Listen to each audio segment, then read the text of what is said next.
I'm Mary Brunell Simon. I graduated in 1975, and I'd like to actually take a moment to have everyone applaud the wind beneath my wings, my husband, Christopher Whistler, who put together the deck for my talk.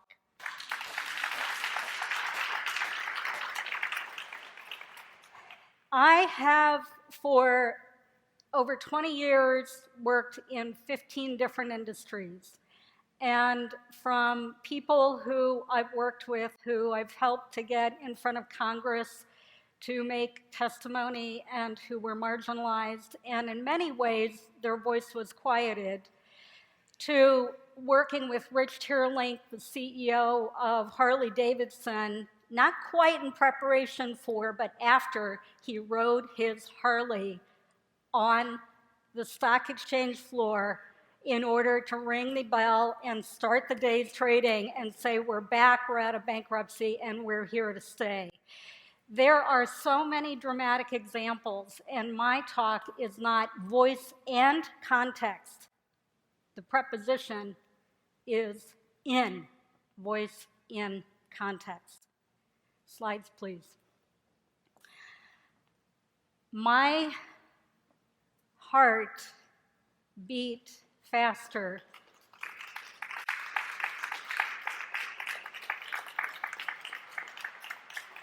because of someone named Thorny Brown, Carol Thornton Brown Jr. or Thorny. We have, each of us, an incredibly precious instrument, and it is our voice. Thorny was somebody who didn't talk a lot, probably 300 words in 3 years. But when he gave a quirky look or a tilt of his head, you knew something was percolating. Your voice is something that is different and unique. It's authentic. It's a combination of your experiences, your purpose, your insights, your wisdom. This talk is about how do you locate it?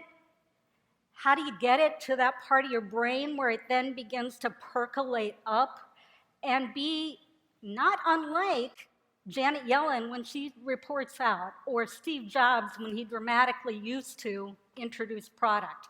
So find that place in your brain, in your heart, in your psyche that allows you to speak up. It can be at work, it can be maybe in front of Congress, it can be at home. It doesn't matter, but your voice is yours authentically. It's something that in the many contexts, which is the second point, we each occupy simultaneously many, many worlds. All of the places where we're expected to deliver and expected to make a difference. You have to get there through first listening to that quiet voice within and make it clear for yourself when you're inspired. When you're at work, try to find the ways to lead, not only by megaphone, but by saying thank you to the people who listen to you and who allow you to create collaboration. Make the team go in the direction that it should be, whether formally or informally. We each have families, and families are quite a trip. They end up being the place where we live, and it's also the place where we struggle.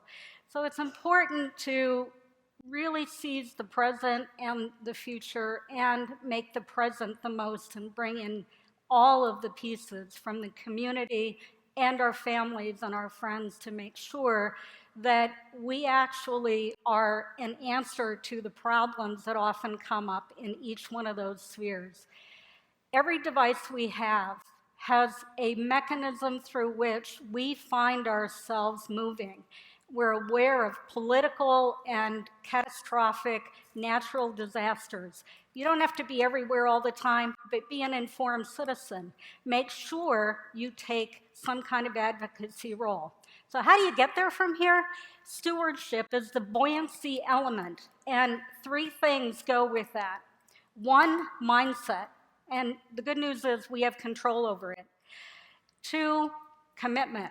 And that's where you bring the nobility and the endeavoring effort and the sense of inspiration together so that you can show up. You can be that thread.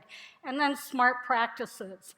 And the smart practices are when you take pause in order to look through the world eyes from the mindset of a child, where you have the wow factor because you allow curiosity to come in. You also put your ego in check. You find when you're able to move well in your own space, in your own voice, that you're not unlike anyone on this slide. You truly are not. Just find the authentic clarity and potency. When you get your ego in check, you can then find ways to be humble without being quiet.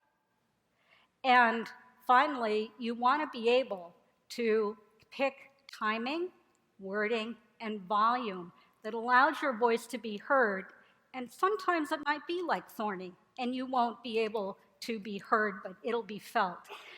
Everybody fails. Ouch, it hurts, but you get back up. And you've got to find a way to have grit and resilience in order to treat life like photography and get the negatives into the way that you develop.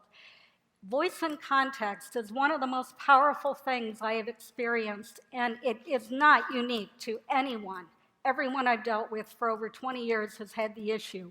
How do you take that context that's an ecosystem and make it work with the things you have control over? Make it work for you, express it everywhere you can in potent form. Take pause to set your mindset and commitment and enjoy the journey.